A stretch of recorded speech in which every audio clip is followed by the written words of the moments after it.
میں چاہتی ہوں کہ کس طرح سے نکاح کا پیغام آپ نے بھیجا ہے حضور جان عالم صلی اللہ علیہ وآلہ وسلم کو، اور پھر نکاح کا احوال یہ بیان فرمائیے۔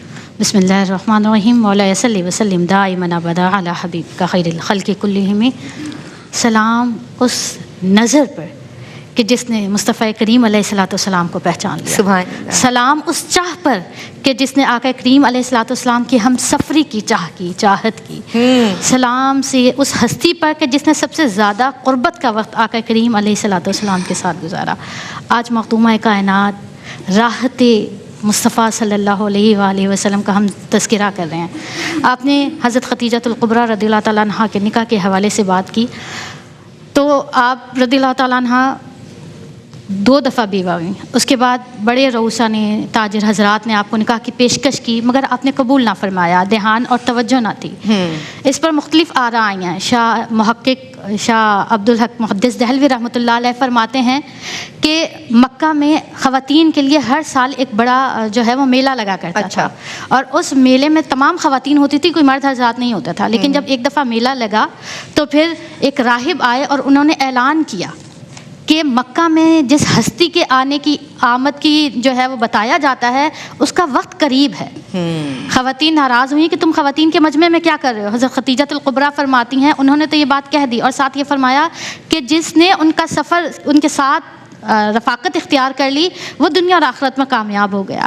حضرت خدیجہ فرماتی ہیں باقی عورتیں اس پر ناراض ہوئیں اور اسے بھیج دیا، مگر میں نے اس بات کو اپنے پلو سے باندھ لیا، اور جو مروجہ عبادت کے طریقے تھے ان کے ذریعے میں آقا کریم علیہ الصلوۃ والسلام کی رفاقت کی، اللہ رب العزت سے دعا کرنے لگی۔ سبحان اللہ۔ اور پھر جب یہ خبریں پھیلنے لگی کہ کوئی صادق ہے، امین ہے، باوفا ہے، با کردار ہے، با اخلاق ہے، تو آپ فرماتی ہیں میں نے تجارت کی پیشکش، میسرہ کے ذریعے تجارت کی پیشکش کی۔ یہاں حضرت ابو طالب نے آقا کریم علیہ الصلوۃ والسلام کو ارشاد فرمایا کہ قحط سالی ہے تو تجارت، مال تجارت لے کر جاؤ۔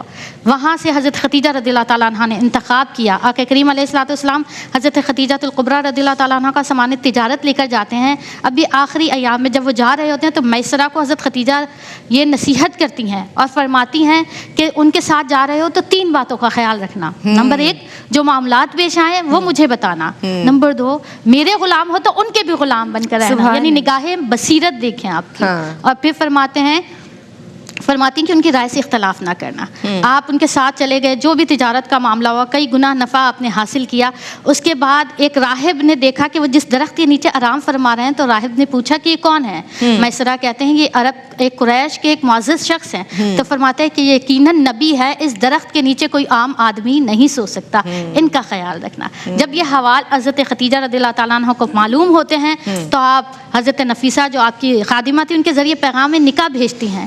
آقا کریم علیہ الصلوۃ والسلام کے پاس جب پیغام نکاح جاتا ہے، حضور وہ تاجر، وہ ایک بڑی ہستی، ایک مالدار خاتون، حضور فوراً نہیں کہتے کہ ہاں میں کروں گا۔ کوئی اور ہوتا تو شاید سب انتظار میں تھے۔ آقا کریم علیہ الصلوۃ والسلام نے ارشاد فرمایا میں اپنے چچا جان سے اجازت لیتا ہوں، انہیں بتاتا ہوں۔ واہ۔ تو پھر حضرت آقا کریم علیہ الصلوۃ والسلام کے چچا حضرت حمزہ، حضرت ابو طالب، اور وہاں حضرت خدیجہ رضی اللہ تعالیٰ عنہ کے چچا حضرت عمر بن سعد اور آپ کے بزرگ بھائی ورقہ بن نوفل یہ شریک ہوتے ہیں۔ تاریخ طے ہوتی ہے نکاح میں، حضرت ابو طالب خطبہ ارشاد فرماتے ہیں اور وہاں سے ورقہ بن نوفل خطبہ ارشاد فرماتے ہیں۔ آقا کریم علیہ الصلوۃ والسلام کی شان بیان ہوتی ہے، اور پھر جب نکاح ہو جاتا ہے تو حضرت خدیجہ الکبریٰ اس دن کو یادگار بنانے کے لیے اپنے تمام غلام آزاد کر دیتی ہیں۔ سبحان اللہ۔ اور حضور علیہ الصلوۃ والسلام 2 اونٹنیوں کا، یا ایک روایت میں آتے ہیں 1 اونٹنی کا ولیمہ کرتے ہیں۔ تو یہ ازدواجی زندگی ہم سب کے لیے مشعل لے رہا ہے۔ سبحان اللہ، کیا پیاری گفتگو آپ نے کی ہے، اور یہ احوال ہی اتنا خوبصورت ہے، ذکر ہی اتنا پیارا ہے۔